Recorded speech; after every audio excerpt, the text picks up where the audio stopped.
Children's, welcome to my channel Easy 60. இன்னைக்கு Tamil Nadu syllabus standard 12ஓட chapter 1 example 1.39 பார்க்க போகிறோம்.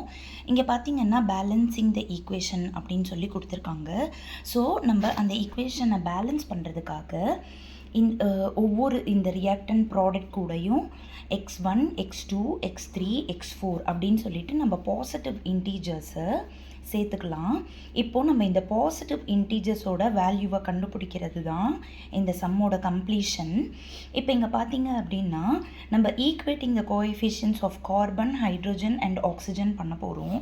இங்கே பார்த்தீங்கன்னா கார்பனுக்கு 5 இருக்குது, அதனால் 5x1 லெஃப்ட் சைடில் முடிஞ்சிருச்சு இஸ் ஈக்குவல் டு இங்கே கார்பன் கூட கீழே எதுவுமே நம்பர் இல்லை, அப்போ வெறும் x3. அப்போது இதை அரேஞ்ச் பண்ணுறப்போ 5x1 - x3 is equal to 0. அடுத்தது ஹைட்ரோஜனோட coefficients 8x1 is equal to இங்கே பார்த்தீங்கன்னா 2x4. இதுவும் என்ன ஆகிடும்னா -2x4 இஸ் ஈக்குவல் டு 0. இது ரெண்டுமே ஈவன் நம்பராக இருக்கிறதால டிவைடட் பை 2 பண்ணிக்கலாம்.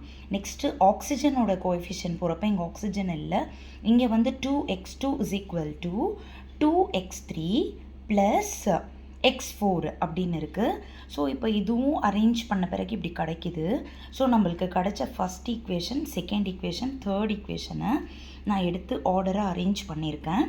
இப்போது இதை வந்து நம்ம மேட்ரிக்ஸில் கன்வெர்ட் பண்ணிக்கலாம். ஸோ நாம் வந்து ஏபி மேட்ரிக்ஸை எழுதுகிறப்போ இப்போ இங்கே பார்த்தீங்கன்னா 5x1 அதனால் 5 எழுதியிருக்கேன், x2 இல்லை 0, x3யோட கோஎஃபிஷியன்ட் -1, x4ஓட கோஎஃபிஷியன்ட் இல்லை, ஸோ 0. அதே போல் கான்ஸ்டன்ட் வந்து 0. செகண்ட் ஈக்குவேஷனில் பார்த்தீங்கன்னா 4 இருக்குது, x2 இல்லை, x3 இல்லை, x4 பதிலாக -1, கான்ஸ்டன்ட் வந்து 0. இங்கே x1 கிடையாது, அதனால் 0, 2 -2 -1 அதுக்கப்புறமா 0. இப்போது நம்மளுக்கு இங்கே 1 வந்தது அப்படின்னா சம் போட ஈஸியாக இருக்கும். ஆனால் இங்கே 1 வர வைக்கிறதுக்கு சான்ஸ் கிடையாது. ஸோ நான் இப்போ என்ன பண்ண போகிறேன் அப்படின்னா நம்மளுக்கு எக்லான் ஃபார்ம் வரணும் இல்லையா? ஸோ எக்லான் ஃபார்ம் வர்றதுக்காக R1ம் R2வும் இன்டர்சேஞ்ச் பண்ணி எழுதிக்கிறேன். ஓகேவா? எடுத்து எழுதிட்டு நெக்ஸ்ட் என்ன பண்ண போகிறேன்னா R2வும் R3யும் எக்ஸ்சேஞ்ச் பண்ணிக்கிறேன். அப்போ பார்க்குறப்போ நம்மளுக்கு இந்த 2 இடத்துல 0 கிடச்சிருது. அப்போ இன்னும் இந்த ஒரு போர்ஷனை மட்டும் நம்ம 0 பண்ணால் போதும். அப்போது அதுக்கு R3 goes to 4R3 - 5R1 அப்படின்னு நான் பண்ணிட்டேன் அப்படின்னா இந்த ரோ ஃபுல்லாக நம்மளுக்கு இப்படி கிடச்சிரும். ஓகேங்களா? இப்போ நம்ம போயிட்டு ரேங்க் செக் பண்ணோம் அப்படின்னா ரேங்க் ஆஃப் ஏ 3ன்னு இருக்குது, ரேங்க் ஆஃப் ஏபியும் 3ன்னு இருக்குது, பட் அன்னோன்ஸ் வந்து எத்தனை 4 இருக்குது. அப்போ சிஸ்டம் வந்து consistent and has infinite solution.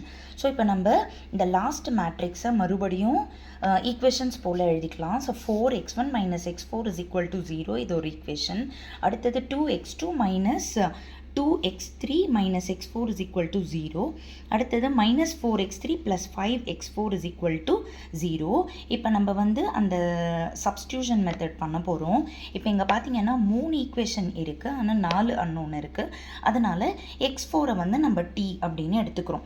இப்போ வந்துட்டு இதை வந்து நம்ம தேர்ட் ஈக்குவேஷனில் சப்ஸ்டியூட் பண்ணுறப்போ x3யோட வேல்யூ வந்து உங்களுக்கு 5t/4ன்னு கிடைக்கிது. அதே போல் செகண்ட் ஈக்குவேஷன் 2x2 - 2 × x3க்கு பதிலாக 5t/4, x4க்கு பதிலாக t. இப்போ இங்கே பார்த்தீங்கன்னா இது 2 2s are 4ன்னு கேன்சல் பண்ணிடுறேன்.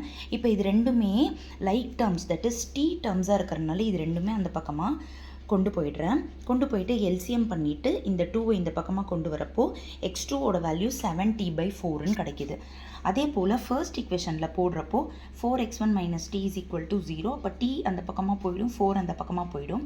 இப்போ நீங்கள் பார்த்தீங்கன்னா x1, x2, x1, x3, x4 இது எல்லாமே வந்துட்டு உங்களுக்கு டீயை 4ஆக கொடுக்கறதால நம்மளுக்கு ஒரு எப்படி சொல்கிறது, சிம்பிளாகவே முடிஞ்சிடும். சால்வ் எல்லாம் பண்ணால் ரொம்ப பெரிய ப்ராசஸாக போயிடும். ஸோ நம்ம வந்துட்டு இப்போ இங்கே t வந்து 4ன்னு போட்டுட்டோம் அப்படின்னா அப்போ x1ஓட வேல்யூ வந்து 4/4 1ன்னு ஆகிடும். x2ஓட வேல்யூ பார்த்தீங்க அப்படின்னா 7 × 4/4, 4 கேன்சல் ஆகிடும், அப்போது 7ன்னு கிடச்சிரும். x3யோட வேல்யூ பார்த்தீங்க அப்படின்னா 4 கேன்சல் ஆகிட்டு 5ன்னு கிடச்சிரும். x4ஓட வேல்யூ பார்த்தீங்கன்னா 4ன்னு கிடச்சிரும். அப்போது நம்மளோட பேலன்ஸ்ட் ஈக்குவேஷனில் x1க்கு பதிலாக x2க்கு பதிலாக x3, x4 இதெல்லாமே சப்ஸ்டியூட் பண்ணிட்டோம் அப்படின்னா நம்மளோட ஈக்குவேஷன் பேலன்ஸ் ஆகிடும். Thank you children.